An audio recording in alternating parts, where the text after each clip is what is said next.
I am Edith of Wessex, daughter of the great Earl Godwin of Wessex and wife to King Edward, known as the Confessor. Born into one of the most powerful families in England, my life was shaped by the intricate webs of power, loyalty, and ambition that defined our times. Allow me to recount my story, from my marriage to Edward in 1045 to the tumultuous days leading up to the Norman conquest. When I married Edward, it was less an act of love than one of political alliance. My father, Earl Godwin, sought to secure his influence over the English crown by uniting his family with the royal house. Edward, a pious and distant man, accepted me as his queen, though our union remained childless.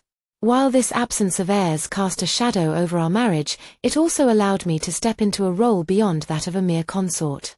I became a patron of the arts and education, commissioning works of beauty and faith, and ensuring the prosperity of the court.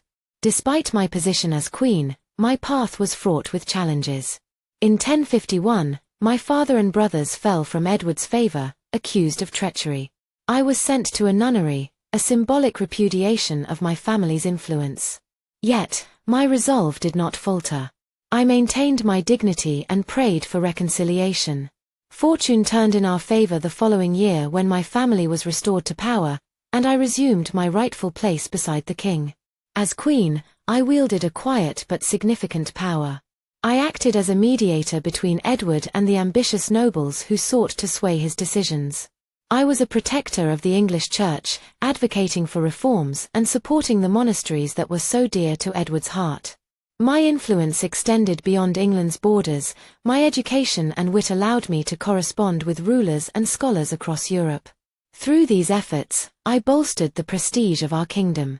Edward was a deeply spiritual man, more devoted to his faith than to the intricacies of governance. This left a vacuum of power that my brothers, particularly Harold, sought to fill.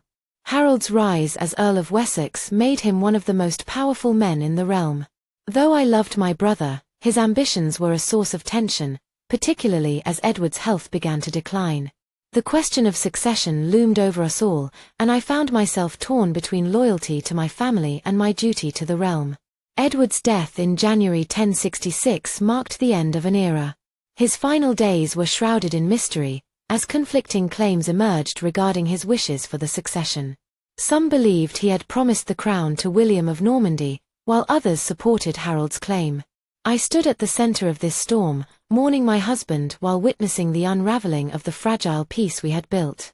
When Harold was crowned king, I hoped his reign would bring stability.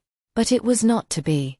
William of Normandy soon landed on English shores, claiming the throne as his own. The Battle of Hastings would seal England's fate. My heart broke as I learned of Harold's death, and with it, the end of my family's dominance. In the years that followed, I lived in the shadow of these great events, retreating from the public eye. Yet, I take solace in knowing that I played my part in the tapestry of England's history. Through triumph and tragedy, I remained steadfast in my devotion to my family, my people, and my God. Now, as I reflect on my life, I see it not as one of mere survival but of quiet resilience. I was a queen who navigated the stormy seas of politics and faith, leaving behind a legacy of grace and fortitude.